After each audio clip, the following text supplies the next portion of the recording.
I need to pick up. Okay. What's oh no, oh my god, people calling me. It's like I need to do it for God. Leave me alone in the morning. I already said Tuesdays and Sundays.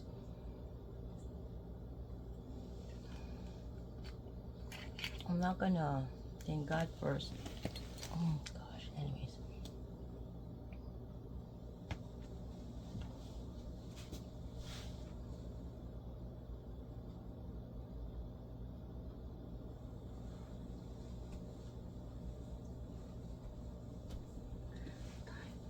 Okay, I can't pronounce that word. Okay, continuation to my first video. My name is Melody Medina, and I'm a registered massage therapist, and I'm actually in continuation of what I am, what other things I do in with respect to modalities. Okay, so in continuation, I don't know if I don't want to disrespect, there's the Chinese massage, because I studied acupuncture. So I can also do tuna. I don't know if I'm pronouncing it, that's why I don't say it. I can't even offer if I can't pronounce it. But it's very, very effective, and it's needed after acupuncture. Okay? And I also do TMJ adjustment. I mentioned being a doula, so I do prenatal and postnatal. Okay? And during, I do, you know, of course, pregnancy massage, right? I massage a lot of pregnant women. External and intraoral TMJ treatment, okay? I also do dry needling. People are thinking that dry needling is basically putting needle in motor points. Motor points meaning where you feel that mostly it's in the belly of the muscle, right? So you're feeling that, and you're putting the needle, and you're just how do you put it? Trusting it inside and out. That's basically it. It's a weekend course, but acupuncture is different. Okay, and before you can study acupuncture, you gotta be a healthcare provider. You have to be registered. You just can't, and anyways, my chain of thought. And then now, okay, I hope I talk about everything that I do. Now, I wanted to talk about thank you Jesus for that. Now I wanted to talk about, I don't need to read, I can use my glasses. Okay, there, I can see the word, okay. So now I wanted to talk about what I really do in the treatment room. That's very important. And then I'm just gonna hopefully cut it, and then, because if it gets too long. Okay, what happened in the treatment room? Okay, provided that I did assessment with them, I did the interview, they filled up the health history, they signed, and then, they actually reach out because they have a concern. Whether that be, I'm gonna have to give you a condition, anything musculoskeletal condition. I have tons, you can name so many.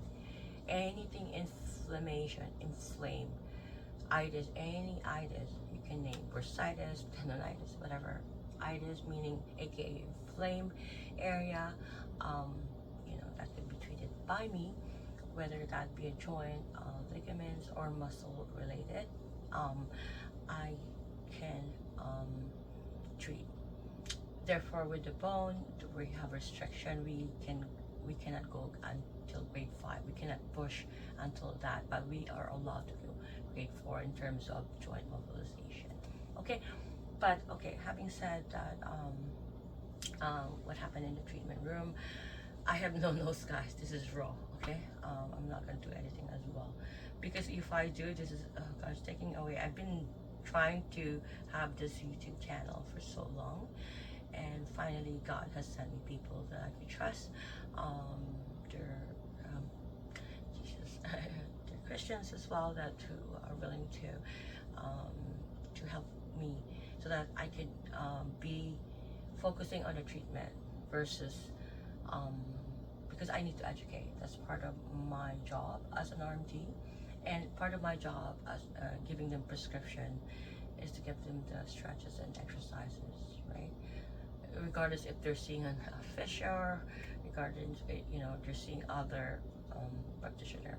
And I have no thing. My sister, the younger sister, is a PT physiotherapist. So I have, high respect for our physiotherapist. But I have my own prescription also, right? And that has to be given at the end of the treatment, or at the end of a treatment plan, right? Or I do the simple stretching, and I told them to just mimic how I do it. I just wanted my patient to get the best of what I know. They can, incorporate it in their daily life and not to be dependent on me, right? And then they can come to me if perhaps for maintenance, but I can't always because my aim is to get you out of pain. Once you're in your pain, out of pain, if it's just for relaxation, I have a team that could help me with that. Also, that in my own space. Okay. So what happened in the treatment room? I do instruct them how to be on the table. That's why I'm doing the video in the table. So I'm gonna instruct them how they will be undressed. I prefer for them to be just the lower undergarments because there's areas that I need to work on. Because on the 2 PSIS or the dimple here, I can have access to that because actually I can work on that so much. There's so much pain there that people don't know, especially if they're desk job, prolonged sitting, right? So if they're sitting facing down, because I will never do a massage. I feel that's like when I do massage therapy on my patient, that's like a type of worship for me. So I don't think I could I can have, right? And plus they know how I operate in the table. Anyways, okay, so when they're facing down, I inform them. I ask them, are you comfortable? Do you feel secure? Those are the 2 things. How's the heat? Because I always have heat on the table set. It's turned on, and I have a little fan so that the airflow, there's good airflow, right? There's no stagnant, right? Okay. I asked them if that's okay. I do not